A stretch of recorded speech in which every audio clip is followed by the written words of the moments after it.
ఖమ్మం జిల్లా కొనిజర్ల మండలం మేకాలకుంట గ్రామంలో తమ భూమిని తేజావత్ రవి అనే వ్యక్తి దౌర్జన్యంగా దున్ని ఇబ్బందులకు గురి చేస్తున్నారని తహసీల్ కార్యాలయం ముందు అన్వర్ పాషా అనే వృద్ధ దంపతులు నిరసన చేపట్టారు. అనంతరం గ్రీవెన్స్ లో తేజావత్ రవితో పాటు దుగ్గినేని అజయ్ కుమార్ అనే వ్యక్తిపై ఫిర్యాదు చేశారు. తహసీల్దార్ అరుణ న్యాయం చేస్తామని హామీ ఇవ్వడంతో నిరసన విరమించారు.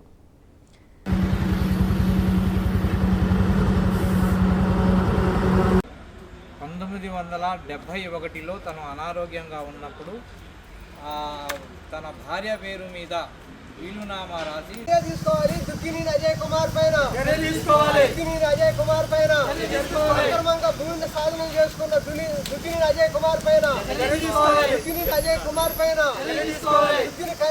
దుగ్గినేని అజయ్ కుమార్ నుంచి రక్షణ కల్పించాలి. దుగ్గినేని అజయ్ కుమార్ నుంచి రక్షణ కల్పించాలి. దుగ్గినేని అజయ్ కుమార్ నుంచి రక్షణ కల్పించాలి. దుగ్గినేని అజయ్ కుమార్ నుంచి వెంటనే దుగ్గినేని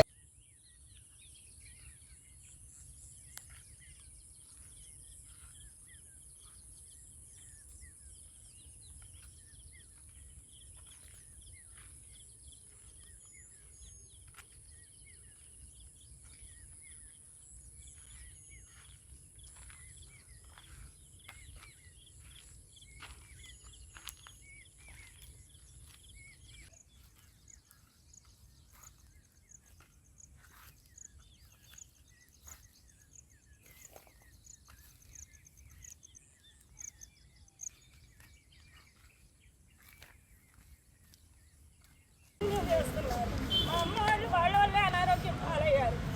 గుర్తి రెవెన్యూలో మా అమ్మకి 2 ఎకరాల పొలం ఉంది.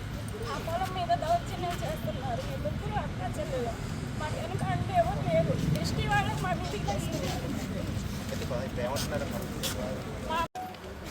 లేదండి, ఎంఆర్ఓ గారికి ఉన్న ఫోర్జరీ డాక్యుమెంట్ మీద కంప్లీట్ ఈ ఫోర్జరీ సర్వే అని చెప్పి కూడా మేము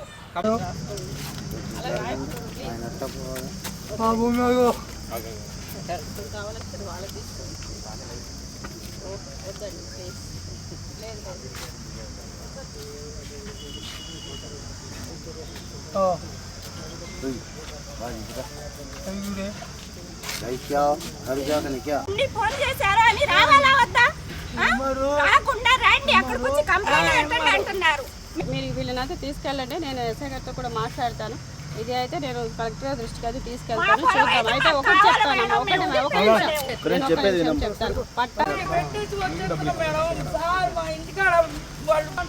మాకేం బయట మీరెవరో మాకు తెలియదు అంటున్నారు పోలీసు వాళ్ళు కూడా.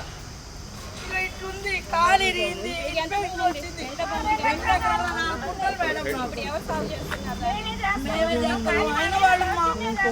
రానియట్లేదు. రవి ఇద్దరు మేడం. రవి మొన్న వచ్చి నువ్వు చేను కాడరా ముగ్గురు అక్క చెల్లెలు నేను గొడ్డలు తీసుకుని నరుకుతా లంజముండలు అని అంటాడు మేడం. ఎట్లా పడితే అట్లా మాట్లాడుతుంది. పెళ్ళం కూడా గలీజ్ మాటలు. ల్యాండ్ పండుగ ల్యాండ్ అది మా అమ్మ మా తాతగారు ఇచ్చింది. ఫోర్జరీ సంతకాలు పెట్టుకొచ్చి తీసుకొచ్చి చూపించినా కూడా వాళ్ళకి న్యాయం చేస్తున్నారు కానీ మాకు చేయట్లేదు మేడం. ఇప్పుడు పోయిన సంవత్సరం వరకు ఎవరు సాగు చేశారు? ఈ సంవత్సరం కూడా మరి ఇప్పుడు మీరు పంట వేయడానికి పోతుంటే ఇబ్బంది పెడుతున్నారు మాటలతోటి. అలా అంటే మాత్రము మీరు ఎస్ఐ గారితో కంప్లైంట్ చేయొచ్చు. ఇంకా నేను చెప్పేది ఏంటంటే వాస్తవానికి సివిల్ కోర్టుకి ఒకవేళ అతను ఏమైనా నాకు కూడా హక్కు ఉందని మీ మీదకి వచ్చేటట్లయితే అసలు కోర్టుకు పోవాలి. ఎవరు పోవాలి మేడం? మీరే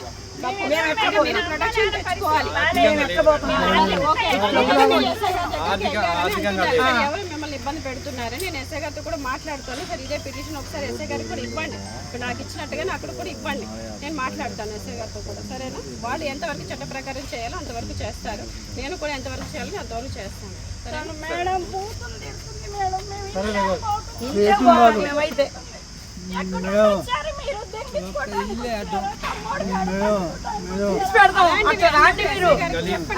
గలీజ్ కూతురు మేడం. అది మేము ఉండే ఊరు మేము వాళ్ళు చెప్పేది అదే మేడం. మా జాబులు పోతాయి. 1954 నుంచి సర్ఫరాజ్ ఖాన్ గారు పట్టేదారులై ఉండి అతని భూమిని 1971 వీలునామా ద్వారా రిజిస్ట్రేషన్ చేసి తాను మరణించిన తర్వాత అతని భార్య ఖాజాబీ గారు, తనకి ముగ్గురు కూతుర్లో చిన్న కూతురైన అమీర్బీ గారికి 2 ఎకరాల 4 గుంటల భూమి రాసి పట్టా చేయించి ఇచ్చారు ఉమ్మడి ఆంధ్రప్రదేశ్ది. దాని తర్వాత దాంట్లో అమీర్బీ గారు యథాచేదంగా ఉంటున్నారు. ఆమెకి కూడా భూభారతి పట్టా పుస్తకం వచ్చి ఉన్నది. ఆమె అనారోగ్య కారణం వల్ల అన్వర్ పాషా అనే నేను ఆమెకి పెద్దలుడైన నేను నా పేర రిజిస్టర్ చేసినారు.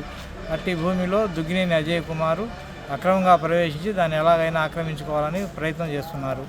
అనేక సార్లు పోలీస్ కంప్లైంట్లు ఇచ్చినా కానీ పోలీసు వాళ్ళు పట్టించుకోవట్లేదు. అతను ఒక అతను తేజావత్ రవిని అడ్డం పెట్టుకొని మాపైకి రోజు దౌర్జన్యం కోసం పంపుతున్నాడు. అలాగే దుగ్గినేని అజయ్ కుమార్ మాతో చెప్పేది ఏంటంటే, నాకు జిల్లా కలెక్టర్ అయిన పెద్దపల్లి జిల్లా కలెక్టర్ గారు మేనల్లుడు, అతని ద్వారా నేను ఏదైనా చేయగలుగుతాను అని చెప్పి మమ్మల్ని మీరు ఎక్కడికి పోయినా కేసులు తీసుకోరు, పోలీస్ స్టేషన్కి పోయినా న్యాయం జరగదు అని చెప్పారు. అందుకోసం మేము ఎంఆర్ఓ గారికి వినతి పత్రం ఇవ్వడం కోసం ఈరోజు ఇక్కడ ధర్నా కార్యక్రమాన్ని పెట్టుకున్నాం. మా భూమి మీద అతన్ని రాకుండా నివారించగలరని చెప్పి ఎంఆర్ఓ గారిని కోరుచున్నాం.